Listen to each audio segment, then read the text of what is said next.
my channel. My name's Chelsea if this is your first time here. This video is my 17-week pregnancy bump date. This is my second pregnancy. I do have a 1.5-year-old named Sebastian. He's currently attempting to nap, so if you hear chatter in the background, that's him on the monitor. But like I said, I'm going to be going through the symptoms that I've had this past week. I am currently 18 weeks pregnant. So this is for last week. I really like completing an entire week of the pregnancy to be able to give you an accurate time frame on when I'm experiencing some of the things, and also for me to look back on symptom-wise as well. I do have a notebook underneath the camera, so if I'm looking down, I'm just making sure that I can give you the most accurate rendition of what happened last week within my pregnancy. So one of the major changes and symptoms that I've had this week was an increase in the backaches.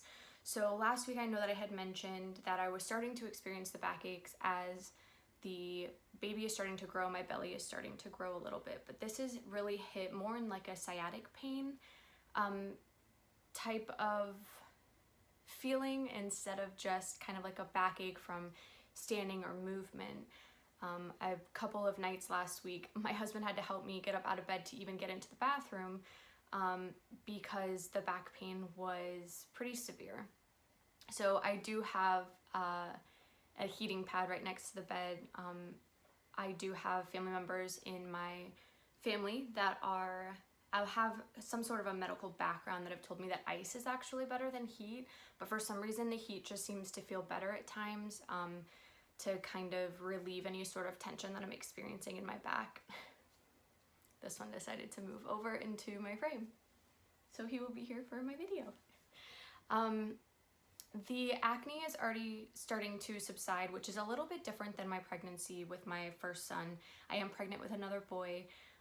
If you want to see my gender reveal, you can check that out below, as well as my husband's reaction to our announcement of being pregnant. I'll link those videos below. But with my first pregnancy, I know I had mentioned in a previous video that I had really bad cystic acne and was experiencing a lot of redness and acne on my chest. And you can see I do still have a little bit of a breakout on my chest. My back is also breaking out a little bit, but my face has pretty much seemed to clear up.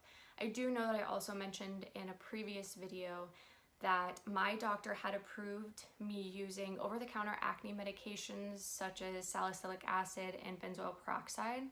I'm using more so benzoyl peroxide on my skin in the evening and using more of a gentler cleanser during the day and at night, just to counteract. I have days that my skin wants to be dry and other days that it wants to be more oily, and I'm assuming that's just from the hormones. But the acne subsiding on my face has been a great feeling. I feel like I'm finally getting a little bit of that glow now that I'm about halfway through my pregnancy. The nausea is also starting to subside. Again, in a previous video, I know I had mentioned that I was on a prescription called Bongesta, and the prescription itself has helped me with the anti-nausea.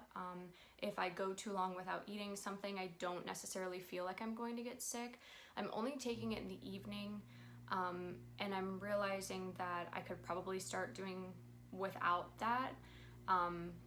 But just because I'm not 100% sure, I do sometimes still take it just to kind of hinder any of those morning sickness feelings coming back. I do realize too that with this pregnancy, I feel worse by the end of the day. A lot of the time I feel as if it's just a very heavy feeling. It's another symptom that I've been having, is a fullness in my belly. So baby is still pretty small. I think he's only about 5 or 6 ounces. But I'm feeling very full now in my lower pelvic area. I am also somewhat of a belly sleeper, so I can feel there are certain parts where I feel like his head is, and that fullness, you know, he's finally starting to grow, and I can feel as if, you know, I do have a baby instead of just having a bump and looking a little bit fluffy. I do realize that I'm finally starting to have a little bit more of a bump. and not feel so much as if I just look like I'm heavy or kind of packed on the pounds around the holidays. So like I said, I can no longer sleep on my tummy. So on my side is basically how I've been sleeping. Sometimes I'll wake up in the middle of the night on my back, and I know that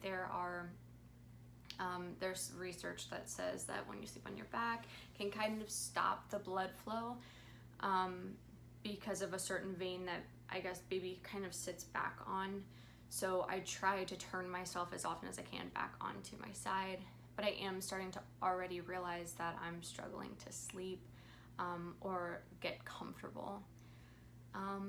I do have my anatomy scan coming up this Monday, so I'm going to be 19 weeks in a few days at that scan.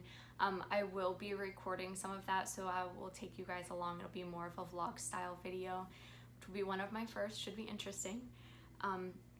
But like I said, that will be Monday. I'll be going to that doctor's appointment, so that video should be coming next week. And my week 18 pregnancy update will be coming next as well. I had forgotten to mention in a previous video that I did have the genetic testing done. It's how we were able to find out the gender as early as we were. And after a full screening, everything came back clear. I didn't mention that before, but I wanted to let you guys know that that is something that we do. I've done that in both of my pregnancies. And we also checked to see if I was a carrier for anything such as cystic fibrosis. There are, some syndromes that are chromosomal that could occur, so that genetic test also checks. But it didn't come back for a carrier. Generally what happens is you can be tested as a carrier of any sort of genetic disorder that you could pass on to your children. Generally, if you show markers for one of those, they will then want to test the blood of your husband or your partner, whoever you're having this child with, to see if you're both carriers of that. It's more likely that your child will have a genetic disorder. We personally do the genetic testing just to plan. I would never terminate a pregnancy of mine. That's my own opinion. But I would like to prepare with certain doctors, research, anything like that when it comes to the possibility of a genetic disorder. I just want to have time to educate myself and make sure that I can be the best mom that I can be for that child, were there to be any sort of medical conditions that I don't have knowledge of. But thankfully on my 1.5-year-old's genetic testing, everything came back fine. And then on this one, I did do the carrier testing, and I'm incredibly grateful that I'm not a carrier for anything. So that is my 17-week update. I will mention I've only gained anywhere depending from 5 to 7 pounds. At this point, I had gained a lot more weight in my first pregnancy. So knowing that I've only gained a few pounds feels good, considering I still have 20 pounds on me from my last pregnancy. But also knowing that this weight gain will probably continue to be a little bit more steady now that baby's growing. I finally have an appetite back because I'm not as nauseous. So we will see. I do have a doctor's appointment. I have the anatomy scan Monday, and I have a doctor's appointment Wednesday. So we'll see officially how everything is going. I'm excited to share some of the sonogram pictures with you guys after the ultrasound. So stay tuned for that. Make sure to subscribe, hit your notification bell so you're notified every time that I upload a video. Like this video, leave a comment for any videos you'd like to see in the future. And stay tuned for a week 18 and the anatomy scan vlog coming to you guys next week. Thanks so much for joining in. Happy New Year to you all, and we'll see you soon. Bye.